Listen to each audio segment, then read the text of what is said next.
کوئی 50 میل دور کہیں نخلستان ملا اس کو، وہ اس کے نیچے اس نے ٹپریاں جنہوں کہنے نا ٹپری واس، یہ اس قسم کی انہوں نے خانہ بدوش اپنے کندھے پہ گھر اٹھائے ہوئے پھر رہے تھے، اور یہ ہمیشہ باہر جنگلوں میں رہتے تھے، صحراؤں میں رہتے تھے، کبھی کبھار ان میں سے کوئی شہر میں آ جاتا تھا۔ میرا خیال ہے کہ آپ احباب جو ہماری نسل کے ہیں انہیں پتہ ہوگا کہ یہ جن کو ہم ٹپری واس خانہ بدوش کہتے ہیں نا، یہ ان کے ہاں کے مرد بندر نچانے والے، ریچھ نچانے والے شہروں میں آتے تھے، دن بھر یہ کچھ کرتے تھے، شام کو یہ کہیں چلے جاتے تھے۔ ان کی عورتیں آتی تھیں، وہ اب ان کو میں کیسے سمجھاؤں، گھو کوڑے بیچنے والی ہیں وہ یہ چھوٹی چھوٹی سی چیزیں لے کے آ جاتی تھی، اور یہ آ کے گھروں میں محلوں میں یہ بیچتی تھیں، اور پھر شام کو کہیں گم ہو جاتی تھی، یعنی پتہ ہی نہیں چلتا تھا کہ یہ کہاں سے آتے ہیں، یہ لوگ کہاں چلے جاتے ہیں۔ یہ شہر سے دور خانہ بدوش ہوتے تھے۔ تو عربوں کے ہاں بھی اسی قسم کے، لیکن یہاں تو بہت کم تعداد میں یہ بات تھی کیونکہ شہری آبادیاں زیادہ تھیں۔ ان کے ہاں شہری آبادی بڑی کم قلیل تعداد میں تھی، اس لیے بیشتر آبادی انہی کی تھی۔ یہ چونکہ شہریوں کی نگاہوں سے اوجھل رہتے تھے جنگلوں میں، وہ ان کو بھی جن کہتے تھے۔ قرآن میں جنات، جن اور ناس جہاں آتا ہے اس کے معنی یہ دو قسم کی آبادیاں ہیں، اور تمدنی، ثقافتی، علمی، عقلی سطح میں ان دونوں میں فرق اتنا ہے۔ اب تو میں نے کہا ہے نا کہ یہ خانہ بدوش بھی، حتیٰ کہ گاؤں والے بھی شہریوں کے ساتھ ایسے مل جل گئے ہیں کہ ان میں کچھ زیادہ تفاوت نہیں رہا۔ آج سے 20، 30، 40، 50 سال پہلے اگر سمجھیے، گاؤں والے اور شہر والوں کے تمدن میں، ان کی ثقافت میں، ان کی معاشرت میں بڑا فرق ہوتا تھا۔ وہ تو شہر والے جو تھے ان کو گنتی میں نہیں لاتے تھے، ایک گل کیا جانی ہوئی ہے، پینڈو ہے، ختم ہوا تو ہمارے ہاں دیہات اور شہر میں اتنا فرق تھا، تو شہری آبادی اور ان کے ہاں کی یہ بدوی آبادی جو خیمہ بدوشوں کی تھی، صحراؤں میں رہنے والے، ان میں سے بیشتر تو وہ تھے جنہوں نے کبھی شہر دیکھا ہی نہیں تھا۔ بہت کم ایسے ہوتے تھے وہ اس قسم کی چیزیں بنانے والے، یہ وہ گھو کوڑے نہیں بنانی چاہیے، وہ چھوٹے چھوٹے وہ چاقو، درانتیاں، یہ چھاچ، چھلنیاں، یہ چیز بنا کے بھی شہروں میں لاتے تھے، وہ بھی یہ کچھ کرتے تھے۔ تو ان کا آنا جانا شہروں کے اندر صرف اس حد تک تھا، باقی اس کے بعد پھر وہ شام کو گم ہو جاتے تھے۔ تو عرب تو زبان کے اعتبار سے بڑی محسوساتی قوم تھی نا، یہ جو گم ہو جانے والے تھے شہر پہ، انہیں وہ جن کہتے تھے۔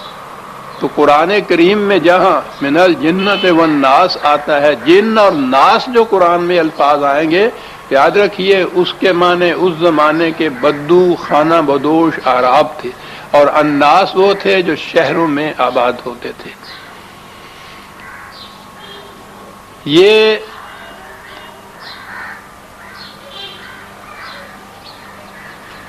قرآن کریم میں ایک تو یہاں یہ سورہ جن ہے، اس میں یہ بات آئی ہے کہ جنوں کا ایک گروہ تھا، اس نے قرآن سنا اور اس سے بڑا متاثر ہوا وہ، اور وہ لوگ جو تھے انہوں نے پھر آپس میں ڈسکشن کی کہ ہم کیا چیز سن کے آئے ہیں۔ ان میں سے ایمان لائے، بعض سے جنہوں نے انکار کیا۔ ایک اس مقام پہ ہے سورہ جن میں، دوسرے سورہ احقاف میں ہے غالباً، اور 46ویں سورت ہے، ریفرنس دیکھ لیجیے آپ،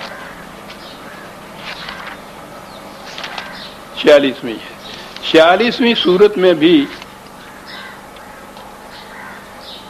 جی ہاں 29-30 سے ہے، وَإِذْ صَرَفْنَا إِلَيْكَ نَفَرًا مِّنَ الْجِنِّ يَسْتَمِعُونَ الْقُرْآنَ، وہاں بھی یہی ہے، یہاں بھی یہی ہے، انہی کا ذکر ہے جنہوں نے قرآن سنا، اور انہوں نے جا کے جو کہا، اس سے نظر آتا ہے کہ وہ جو آئے تھے وہ کسی طرح سے وہ یہودیت، یا تو یہودی تھے یا ان کے عقائد اس قسم کے تھے، کیونکہ انہوں نے یہ کہا ہے اپنی قوم میں، قالوا یا قومنا انا سمعنا کتابا انزل من بعد موسیٰ مصدقا لما بین یدیہ، کہ ہم ایک سن کے آئے ہیں اس قسم کا کلام.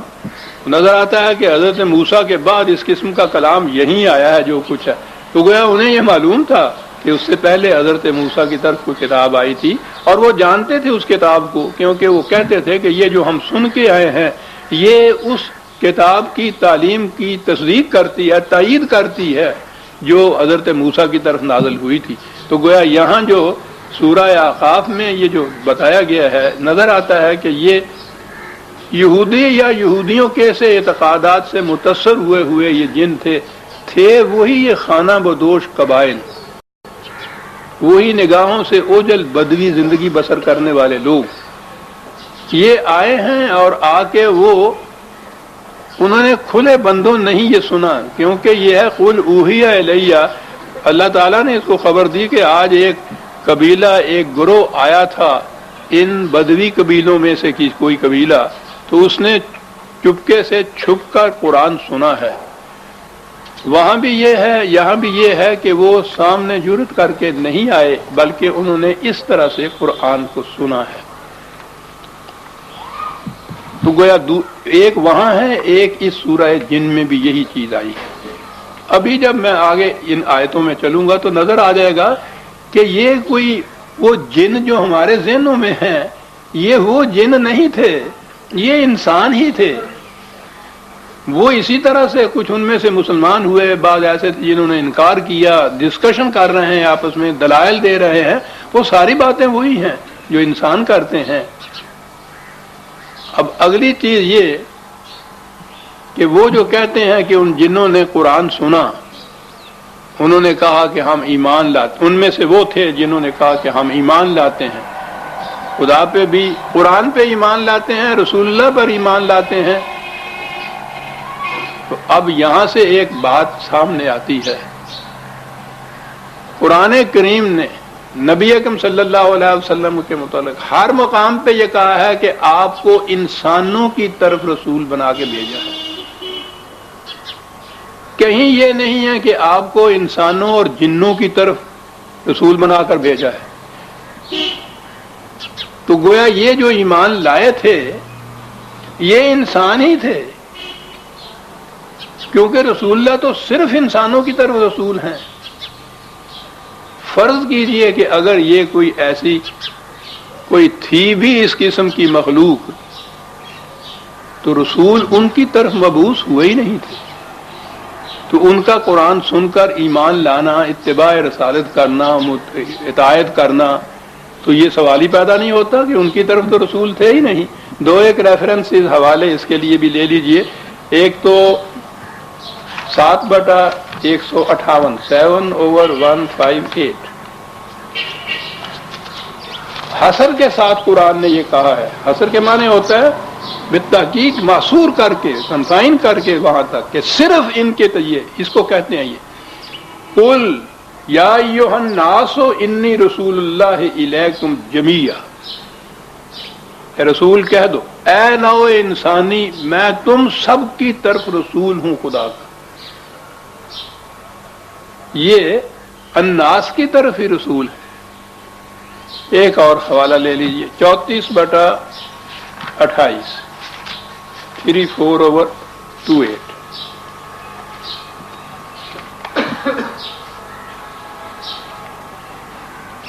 وَمَا أَرْسَلْنَاكَ إِلَّا كَافَّةً لِلنَّاسِ بَشِيرًا وَنَذِيرًا.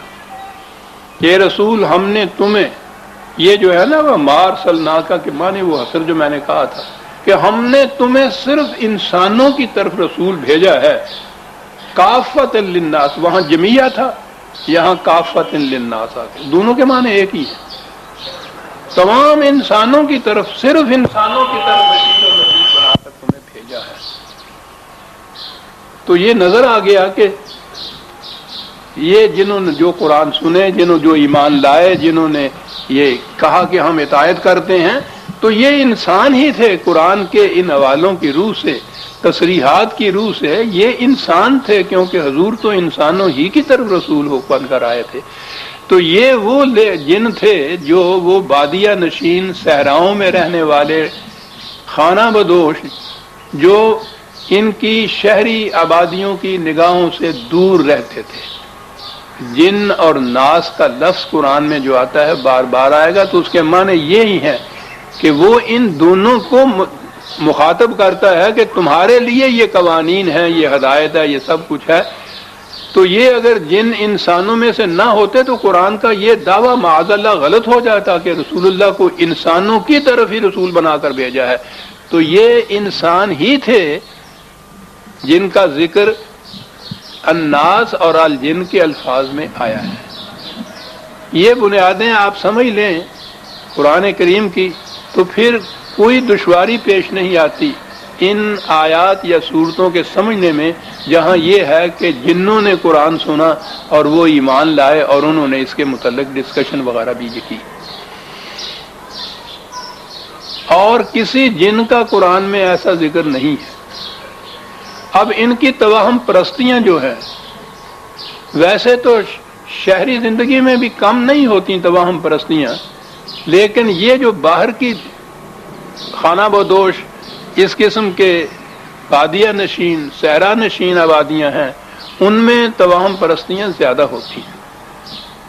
ان کے ہاں کے یہ جو بڑے بڑے مذہبی پیشوا ہوتے ہیں، اب بھی ان اقوام میں، ان بر اعظموں میں چلے جائیے، افریقہ میں، آسٹریلیا وغیرہ کے اندر، تو وہاں آپ دیکھیں گے کہ ان کا سارا دار و مدار وہ مذہبی پیشواؤں کے اوپر ہوتا ہے. اپنے ہر معاملے میں ان کی طرف رجوع کرتے ہیں، اور مذہبی پیشوا کی اتھارٹی تو یہ ہوتی ہے اگر وہ اپنی طرف سے کوئی بات کرے تو اس کا اتنا نہیں اثر ہوتا.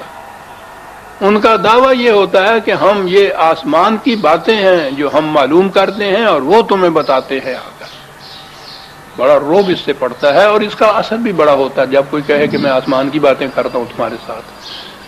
یہ جو ہمارے ہاں وہ توہم پرستیاں چلی آ رہی ہیں مسلسل اور متواتر، کیونکہ وہ قوم کے جسے قرآن ملا تھا، جس کا دعویٰ تاریکیوں سے روشنی میں لانا تھا، ان ابتدائی انسانوں سے آگے بڑھ کر کہ جنہیں میں نے کہا ہے کہ افریقہ یا آسٹریلیا کے جنگلوں میں ہیں، الناس کے اندر میں سمجھتا ہوں آج دنیا میں سب سے پیچھے علم کی دنیا میں مسلمانوں کی قوم ہے. یہ ساری دنیا میں آپ دیکھیے سائنس کی روشنیاں ان کے ملکوں کے اندر ہیں نہیں، مستعار لی ہوئی ہیں، دوسروں سے مانگ کے لی ہوئی ہیں، انہی کی بنائی ہوئی چیزیں آپ کے ہاں موجود ہیں. ایک جنریٹر ان کا بنایا ہوا نہ ہو تو ساری بجلیاں گل ہو جائیں آپ کے ہاں، اور جو ہیں بھی ان کے ہاں بھی تو آپ دیکھتے ہیں آج کل بھی وہ ہے، لوڈ شیڈنگ آ رہا ہے، تاریکیوں کی طرف جا رہے ہیں ہم سارے. تو ہمارے ہاں تو یہ چیزیں اب تک چلی آئے گی. یہ رمل، جفر، پیشین گوئیاں، فالے لینا، سفارے کرنا، یہ ساری چیزیں جو ہیں یہ اسی عہد کی چلی آ رہی ہیں. آج بھی یہ چیزیں ان